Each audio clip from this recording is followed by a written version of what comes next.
Welcome to part 3. Seriously? Okay. If you haven't watched the other parts in this saga, then I would suggest doing that so you have an idea of my ideas. It's a lot, but I'm just kind of trying to sprinkle some ideas to possibly some people's heads, which might forward it to people who will actually make some of these a reality.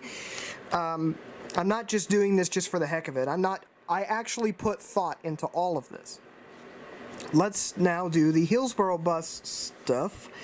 I've done the Hillsborough bus improvements video, and I talked about redoing the line 46 here. Well, of course, I also have the line 41 Century Boulevard, which I've talked about in that video. I'm not going to cover that again because I already did in that video. So I had the 46 route coming down Glencoe and then down Evergreen, and then that was it. Just straight shot down Evergreen, including taking over for the 47. I still think that's a good idea because it's kind of weird having two different bus routes on the same road with no connection into them at all. However, I am going to make a slight change, and that is here at 15th Avenue, wherever that is, 15th Avenue here, Evergreen and 15th, I will have all 46 buses come down here just like they already do, and then have it come down Griffin Oaks Street, rather, come down here, and this serves the Intel Jones Farm campus directly. Now, normally the buses will take a right onto 25th, but mine, I will have take a left onto 25th, and then from there, a right back onto Evergreen. If that's not a good idea, and I know what you're thinking, well, that seems fine, take a look at the terrain out here. There's nothing out here. So, oh god, I just clicked on some guy's house. So it instead might make more sense for it to take a right wherever Griffin Oaks is, just like it already does. And yeah, I know it's kind of a weird route, and then have it do Cornell Road all the way up until here, Brookwood Parkway, and then it would go down Brookwood Parkway, take a left down Brookwood Parkway. So it kind of is retaining the 46 pretty well, but eventually it'll meet up with Evergreen Parkway, and I'll have it take a right onto Evergreen where there isn't already existing bus service, not until here where the 47 is. And then, yeah, so it'll stay the same there. So that part through Intel Jones Farm and possibly on Brookwood Avenue, and maybe it could come up Dawson Creek Drive and take a right onto Evergreen instead of staying on Brookwood and taking a right on Evergreen. Yeah, to avoid some of the more rural areas where there isn't really anything up there, so there'd be no bus stops, and yeah. Trimet doesn't really serve rural areas hardly at all. So, yeah. So there's a few options. Here's 60th Avenue. Line 71, I would rename to, instead of 60th Avenue, 52nd and 60th Avenue. Because if you look at the line 71 map, it actually runs on 52nd Avenue more than it does 60th Avenue, and yet they called the bus 60th Avenue. I've always thought that was weird. And also, the route by Clackamas Town Center is just all crazy windy. I don't know what the deal is with that. There's probably a rhyme and reason behind all of that. So, yeah. Haven't really looked into that too much. But I just think a simple name change would be useful. Okay, here's Clackamas Town Center Transit Center. I now have another idea for the 72X Killingsworth Express. So, this would start at Clackamas Town Center. It would run on the normal 72 route to Swan Island, but it would be limited stops on 82nd, meaning it would only serve the most major streets with transfer points. So it would skip quite a bit. All the way up 82nd, there would just be occasional stops. All the way through until it takes a left onto Killingsworth. Okay, but once it gets onto Killingsworth and does this thing, there are no stops, 0 stops, all the way on Killingsworth, all the way, there might be one at 42nd, to transfer to line 75 or whatever street this is, 33rd. But for the majority of it, there's going to be no stops. The overwhelming majority, really. And then, as soon as it gets off of Killingsworth Street, however that works, I've never been on the 72.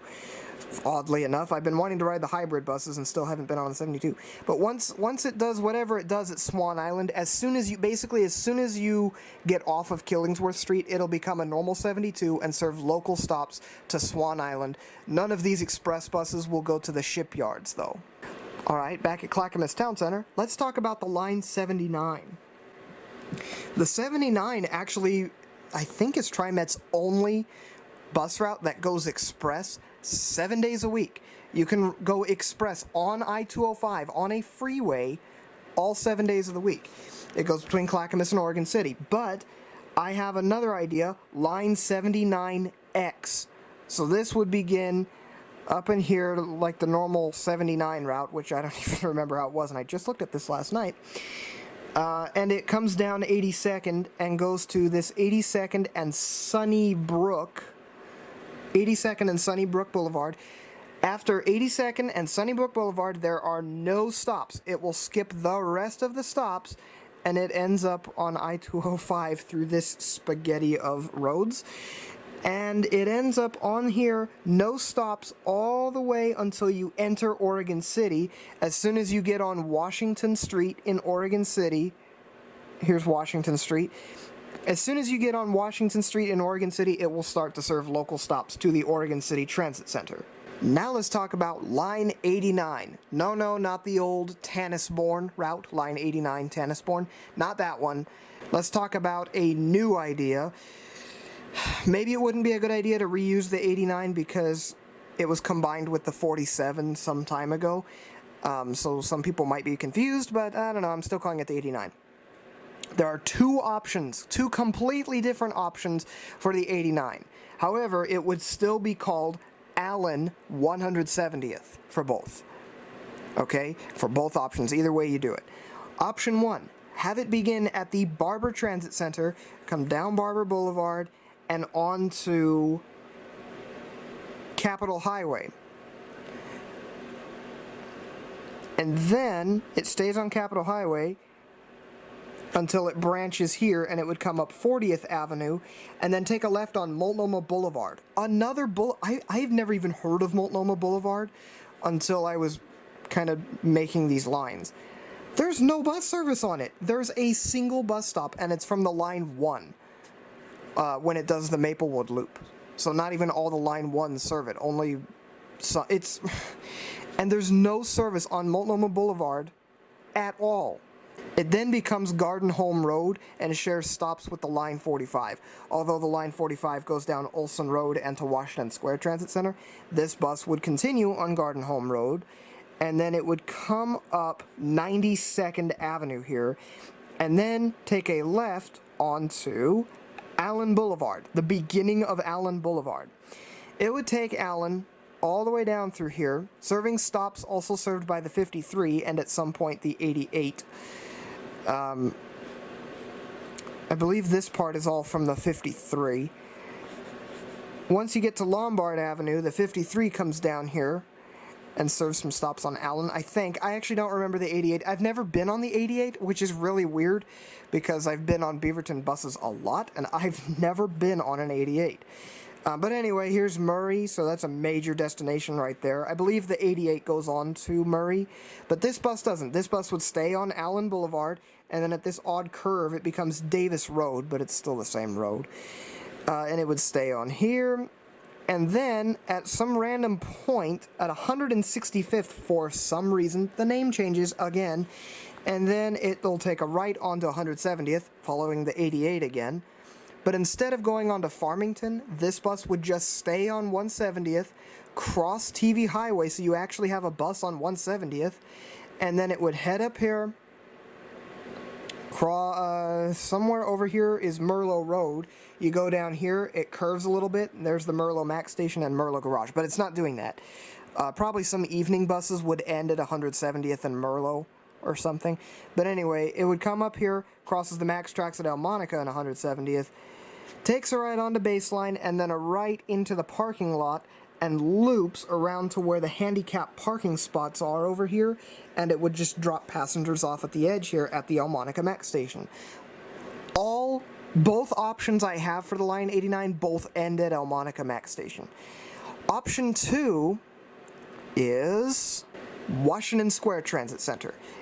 It could start here at the Washington Square Transit Center, come down Blum Road, come down Palmblad Road, basically follow the line 45 from here, whatever the 45 route is, come down Olson Road,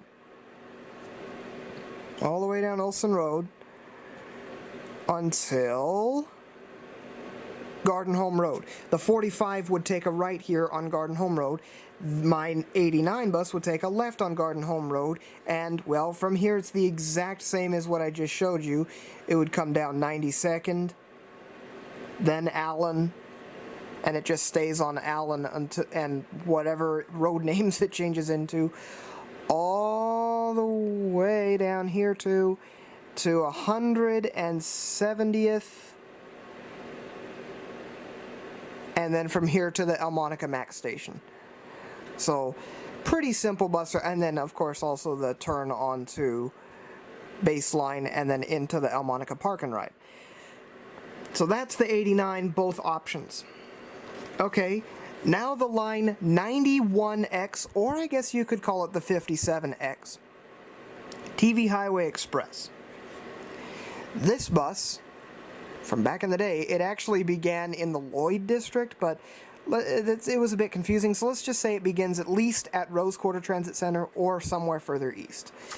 Rose Quarter Transit Center goes over the steel bridge, goes on to the Transit Mall from Everett and Gleason, or however you would have to do that, comes down 5th and 6th Avenue, serving stops. These would actually be serving stops, all stops, until Jefferson and Columbia, and it would use the Jefferson and Columbia couplet in and out of the Transit Mall, serving, probably skipping stops, as this is supposed to be an express bus, except at 18th and Jefferson, which it would serve over here, or for trips coming in this direction, I guess it would serve that one at Columbia and 18th. But from Goose Hollow, there are no stops at all onto Canyon Road and then Sunset Highway. It goes on the Sunset Highway all the way, and we're going to zoom this out so that this goes faster. We're going to go all the way, no stops at all, until here's Sunset Transit Center. It'll take the highway interchange for Highway 217, comes all the way through here, and then comes down Canyon Road with no stops at all on Canyon. And then it might serve Beaverton Transit Center. It would make sense for it to, but I don't think the original 91X bus did. So that's a maybe. And then it would only serve stops at certain streets. There would be one at 160th, which there used to be, oh no, there'd be one at Murray, I think. I'll put the list of bus stops that the, here's 160th. I'll put a list of stops on screen right now that the 91X served on TV Highway. It would likely serve just those, and as it did back in the day, in the late 90s before they discontinued it, the bus did not go all the way to Forest Grove. TV Highway eventually becomes 10th Avenue, and then this bus would enter downtown Hillsborough on Oak and Baseline streets, and then it would just simply come down 2nd Avenue and end at the Hillsborough Central Transit Center on Washington, and then when it comes out it would go on 5th Avenue. Sorry if I'm going really fast, but it's basically just the 57 route to the Hillsborough Central Transit Center from there. Oops, Columbia Bank. And from there it just ends in Hillsborough. Now for one that's much easier to understand, the line 152 would be renamed to Harmony Milwaukie instead of just Milwaukie. because a lot of the route runs on Harmony Road or Harmony Boulevard or whatever they call it. Okay, now let's talk about the night buses. Firstly, the 220. So I'm not really sure how the 20 works out here normally. Yeah, 220 would be the Burnside Night Bus, and it would serve max stations on Burnside. So however you would do that. So I guess come down Division. I'm not really sure how the 20 works through here. I know it goes on Stark at some point, but I don't even know where that is. So I guess Division, and as soon as you get to around here, maybe 202nd Avenue, you come up here and then take a left onto Burnside. There are no real stops through here, but it will serve the max stations. So there will be a stop at Burnside and 197th, 188th, 181st, 172nd, 162nd, all the way down to 122nd, and then there would be a stop at 102nd here at the 102nd Avenue station, which the 20 already serves. From this point on, it's a normal Line 20, but it's called Line 220 Burnside Night Bus. And it would end at Beaverton Transit Center, and that's very important for it to end at Beaverton Transit Center because of the next line, Line 257, TV Hwy Night Bus, which begins at Beaverton Transit Center. So for people who want to travel overnight to there, you could exit at Beaverton Transit Center and hop on a 257. Now the 257 is actually just a normal 57 bus, except for one slight difference, and that is just simply it ends in downtown Hillsborough at the Transit Center. No 257s will continue to Forest Grove. Now for the last thing I was going to talk about, how the 54 and 56 will combine together as they currently do. Right now, it is really meh. The 54 and 56 are frequent service when combined together. The 54 and 56 run together from Portland all the way until Beaverton Hillsdale Highway and Shoals Ferry. That's a lot of the route, and it runs 15 minutes when you combine those buses. But on their own, they run every 30 minutes, not every 15. So my idea is take the 54, which serves a more major transit center. The 56 ends at Washington Square Transit Center. Take the 54, increase it to 15-minute frequent service. The 54 would remain unchanged, except there would be twice the amount of trips in a day. It would run every 15 minutes. And it would run on the same route. Nothing's changed, it's just running with higher frequency. So it is a true frequent service route even on its own. The Line 56, however, also would remain fully unchanged, and in fact the 56 would keep the exact same schedule it currently has. Or I guess you could increase it to every 20 minutes. Starting at Washington Square, ending up on Shoals Ferry, all the way through the general area through here. And eventually it will hit Beaverton Hillsdale Highway where it takes a right, and it combines with the 54. However, there is a stop here at Beaverton Hillsdale Highway and Olson Road. That would be the last stop it would serve. The 56 would go express from here. So if you wanted local service, transfer here to a Line 54 to go on Beaverton Hillsdale Highway. So that remains unchanged. But the 56 goes express all the way down Beaverton Hillsdale Highway with only a stop at Capitol Highway and Sunset, wherever that is. Capitol Highway and Sunset would have a stop, but that's it. This bus could switch to a 54X to downtown as soon as you get onto Beaverton Hillsdale Highway, or it could be a 56X, or it could just simply be how the 56 would be. But yeah, from here it is the same, and see it becomes a Capitol Highway through here, and there's the stop at Capitol Highway and Sunset, where, yeah, there would be a stop.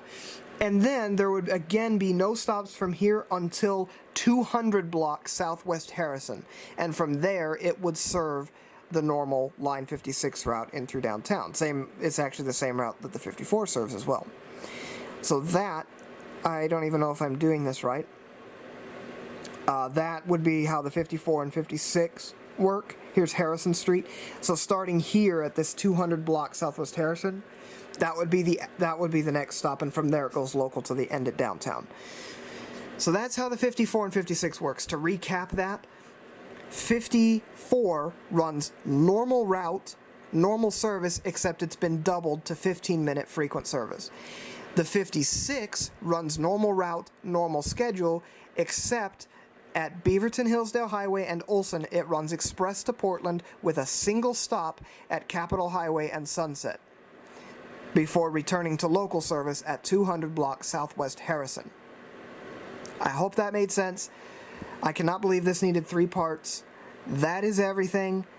Thank you for watching. I will see you soon with another video.